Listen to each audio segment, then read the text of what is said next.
बाबासाहेबांचा अतिशय गाजलेला ग्रंथ आहे. 1987 मध्ये ही पुस्तक बाहेर आले त्यावेळेला भारतातले सगळे ब्राह्मण एकमेकांवर बंदी आणली. कारण या पुस्तकामध्ये बाबासाहेब कुठे धर्म टीका करत नाही, परंतु बहुजनाला मूर्ख बनवण्यासाठी 3% लोकांनी मनुस्मृती कशी आणली, देव कसे निर्माण केले, स्त्रियांना बंदिस्त करण्यासाठी मनुस्मृती कशी आणली, असे 33 कोटी प्रश्नांची उत्तरं दिली. खूप गाजलेलं पुस्तक आहे. तुमचा हिंदू म्हणणारा कोणी मित्र असेल त्यांनी जरी वाचलं ना तरी तो हिंदू स्वतःच्या मंदिरात जाणार नाही, तर स्वतः हिंदू म्हणणार. मुळात हिंदू हा धर्मच नाही, हे फक्त बहुजनाला मूर्ख बनवून त्यांनी आपण केलेला हा गुलामी आहे.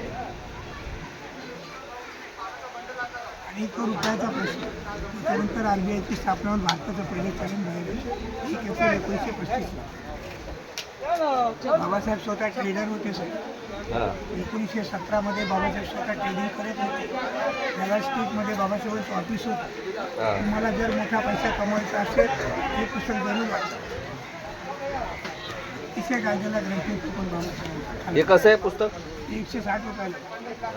हे 350 रुपये. हे आता नवीन आता कादंबरी आली बाबू कादंबरी. ते बघ ना, ब्लॅक पॅन्थर. ब्लॅक पॅन्थर ही माझी आत्मकथा आहे. रुपयाचा प्रश्न फाळणे गाजलेले ग्रंथ हे बाबासाहेब मुलांसाठी चांगलं पुस्तक आहे. हे बाबासाहेबांचे चरित्र त्याच्यात फोटो आहे, प्रसंगावर फोटो पण आहे. अच्छा. बाबासाहेबांनी कुठली डिग्री कुठे घेतली, कुठला सत्र कधी केला, किती दिवस चालला, सर्व आले म्हणजे. त्याच्यात आणि घरात प्रत्येक जोडीला वाचण्यासाठी प्रिय काम. हे योगराज बागुलांचं पुस्तक 20 वर्षापासून मी घराघरात पुस्तक देत असेल. ज्या घरामध्ये रमाई नांदते ना त्या घराची प्रगती, त्या घराचे संस्कार, त्या घराची त्याची वागण्याची पद्धत खूप वेगळी असते. आणि प्रत्येक घरात रमाई वाचली पाहिजे. असं म्हणतात ना, रमाई जर साथ देत नाही आणि काहीच करू शकत नाही. आजची मुलगा तापलं तर बायको नवऱ्याला घराच्या बाहेर जाऊ देत नाही. 4 मुलं घालवली पण रमाईने बाबासाहेबांना कळू दिलं नाही, म्हणून बाबासाहेबांनी हे सगळं काम करतात. आणि प्रत्येक घरात रमाई वाचली पाहिजे. सर्वात मोठे कष्ट रमाईचे आहे. 6 वर्षाला आई गेली. तिथपासून बाबासाहेब पुण्यात आल्यावर रमाई कधी पोटभर जेवली नाही. ही अतिशय चांगली पुस्तक आहे. हे कसं आहे? 400 रुपयाची.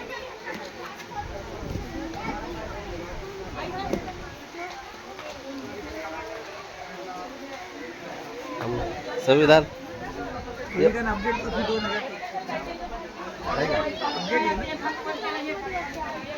मराठी.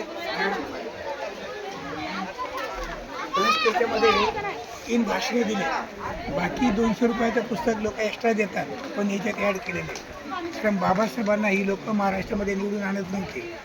योगेंद्र मंडळला काँग्रेसचा खासदार होता, त्याला माहिती होतं बाबासाहेब जर गेले नाही तर देशाचं वाटोळं करतात. तिसऱ्या दिवशी भेट झाली, दोघांची चर्चा झाली. बाबासाहेब म्हटलं, अरे जोपर्यंत मी निवडून येत नाही तोपर्यंत मला अधिकार नाही. बाबासाहेबांना त्यांनी पश्चिम बंगालमधून निवडून आणलं. बाबासाहेबांना पहिला प्रस्ताव दिला 200 रुपये. बघा, हा पहिला प्रस्ताव दिला. त्याच्यानंतर बाबासाहेबांना मसुदा समितीचे अध्यक्ष केल्यावर हे 7 लोक कसे निघून गेले. बाबासाहेबांनी संविधान लिहिल्यावर प्रथमच वाचन केलं सर. त्याच्यानंतर डिबेट झालं सर. भारताचं वर्णन कसं असेल, नागरिकत्व म्हणजे काय, मूलभूत अधिकार म्हणजे काय, हे पूर्ण डिबेट हे बघा. आणि त्याच्यानंतर संविधान चालू होतं. भारताचे वर्णन कसे असेल, नागरिकत्व म्हणजे काय, मूलभूत अधिकार म्हणजे काय, संघराज्याच्या राष्ट्रपतीचे अधिकार काय, आणि इथून पुढे संविधान चालू होतं. हे अतिशय महत्त्वाचं आणि गरजेचं पुस्तक आहे. अरे खरं तर वाचलं पाहिजे, फक्त घेऊन नाही, वाचलं पाहिजे. व्हायचं असेल तर वाचा. हो खरं आहे.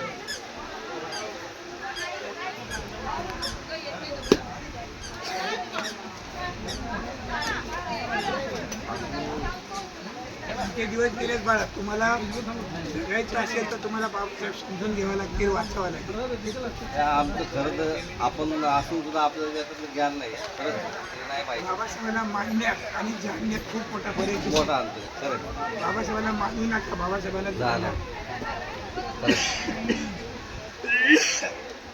अजून कोणतं चांगलं आहे?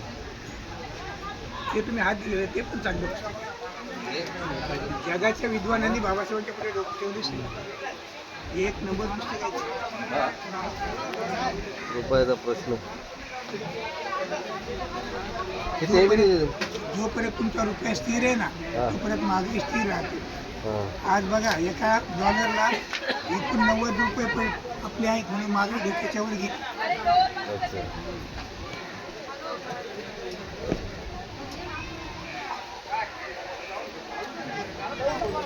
ऐका ना भाऊ, आणि बाबासाहेबांनी महिलांसाठी दिलेले हे अधिकार आहे.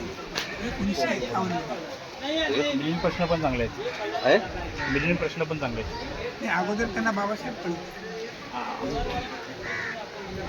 बाबासाहेब समजले की बुद्ध बरोबर जवळ आहे.